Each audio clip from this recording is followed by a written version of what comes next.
What's going on, everybody? It's Marco here from Marco's Tech Talk.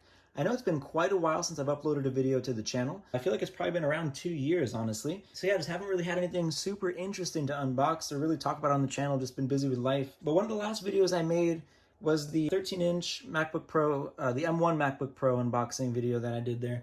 And I actually traded that in for this here. This is a 16-inch M3 Pro MacBook Pro.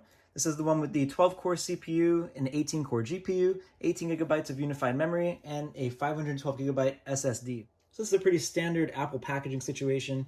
I will go ahead and flip it over, and I will remove the little green pull tabs. All right, I got those off now, so we'll go ahead and pull on this. I gotta try to get around the camera a little bit. I'm not used to this anymore. It's been a long time. So yeah, we'll pull this off, and there it is. This is the space black version. I'm not sure if I mentioned that earlier. I don't think I did. Wow, it's much heavier than I was expecting right off the bat there.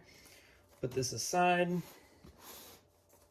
It is actually very heavy compared to what I was expecting there. We have our standard normal thing we see, the designed by Apple in California in the box there. And then we also get a black MagSafe cable. That's right, this is my first modern Mac with a MagSafe connector. So that's pretty cool they brought that back. So here we also have the power brick, which is white, which is a little bit disappointing because the rest of the computer is not white. So I'm not really sure why they did this and why they make the cable black and the computer black, but the power adapter is still white. So again, that's cool. Looks like my PowerBook G4 chargers. So here we are, guys. The computer is booted up. I'll pull this off. It's a little stickier than I remember. This usually came off like immediately in the past, but here we go. Nice. Well, there it is, guys.